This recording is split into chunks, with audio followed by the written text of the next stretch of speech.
Kayo, mas matindi ginawa nyo sa akin. Bakit? Pinaghirapan nyo to eh. 8 oras. Sa Estados Unidos, taga Estados Unidos ka, magbibigay ka ng $500. You know how much $500 sa isang immigrant sa Amerika? Do you have any idea? Akala nyo ba masarap ang buhay ng mga immigrant sa Amerika? Mga OFW? $500?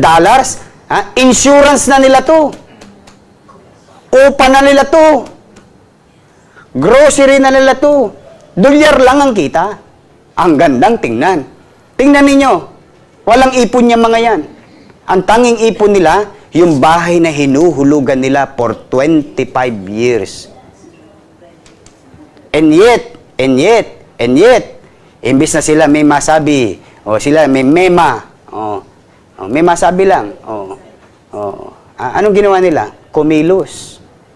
Tumulo. Ito. Kaya nga ako nai-inspire sa inyo eh. Mas pinaghirapan nyo to eh. Yung pagmamodel ko, yun. Nyanyangga lang ako doon. May pay-ups pa yun. Ha? Ready? Totoo. Totoo. But the lives, yung buhay.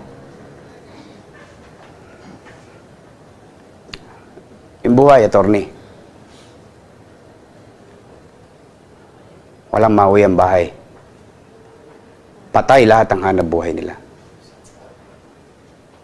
Walang kasiguruhan kailan sila magiging normal.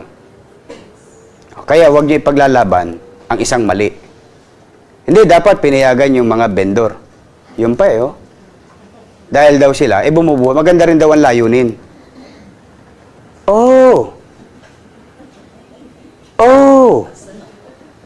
Maganda layunin. Bakit? Kailan ko ba sinabing masama ang layunin? Mali yung pamamaraan eh. So, ibig sabihin, pagka illegal, judge, dahil maganda layunin, pwede na. Ay, di magtinda na rin ako ng drugs, dahil mahirap ako. Maganda layunin ko eh, pakakain ko sa anak ko eh. Ipakakain ko sa nanay ko eh. Ibibili ko ng gamot sa nanay ko may sakit. Di ba maganda layunin? Magtitinda ng drugs. Maganda pala layunin eh. When it is patently illegal, the least thing that the government can do with regard to the issue is to be compassionate. Ibig sabihin, just. Andun ka sa pagitan ng may konting mali, may konting tama, paano tayo makakapamuhay nang hindi tayo nakakapamerwisyo? Malamang to, abogado to ni Eddie. Affected eh. Kaya sinasabi ko sa inyo mga kababayan, ganyang kalaking pera ang napupunta sa mga korap na tao ng gobyerno dyan sa Recto at Juan Luna. Kaya nila magbayad ng mga organisasyon to fund and create an atmosphere na sila'y tama, na sila'y makatwiran. Ito masakit. Hindi taga Maynila. Taga Makati. Kaya nga gusto ko, sana attorney, donate mo rin yung yung mga sinisingil mo sa kliyente mo.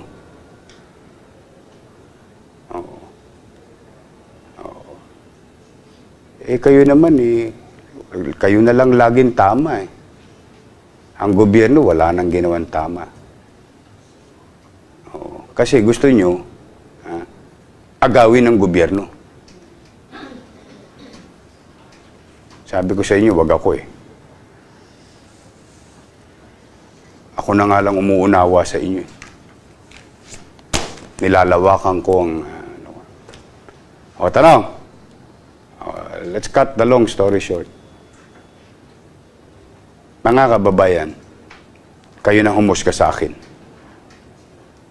Then,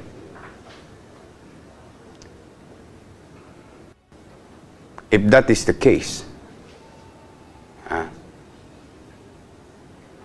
na maraming naaabot.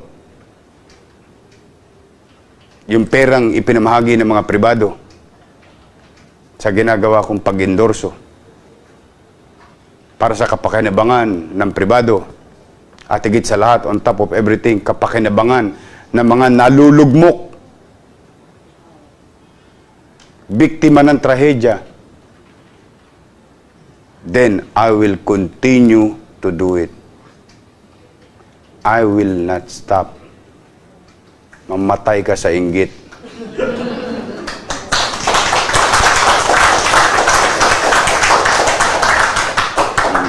O ngayon, total lawyer ka. I challenge you. Oh, taxpayer ka naman eh.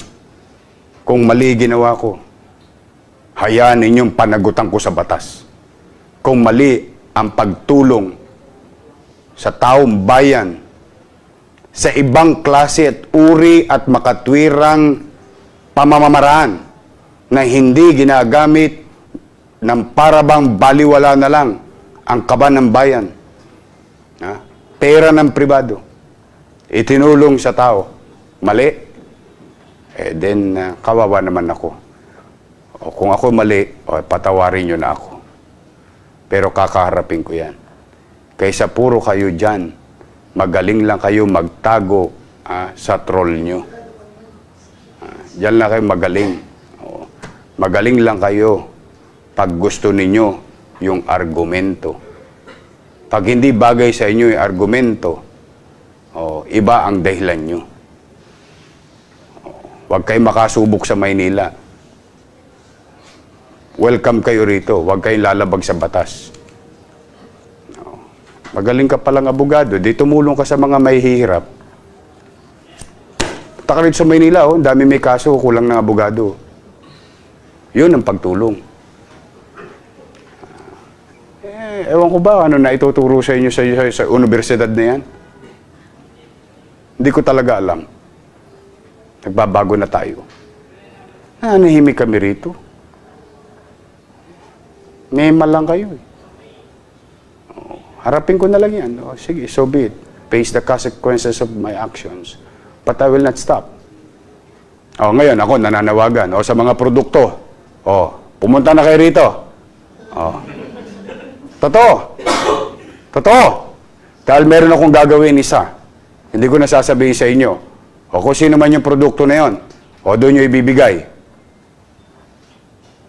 Dahil hindi nyo alam ang pakiramdam ng isang nanay na may tumor yung anak niya. At milyon. Yung laway nyo, walang bisa.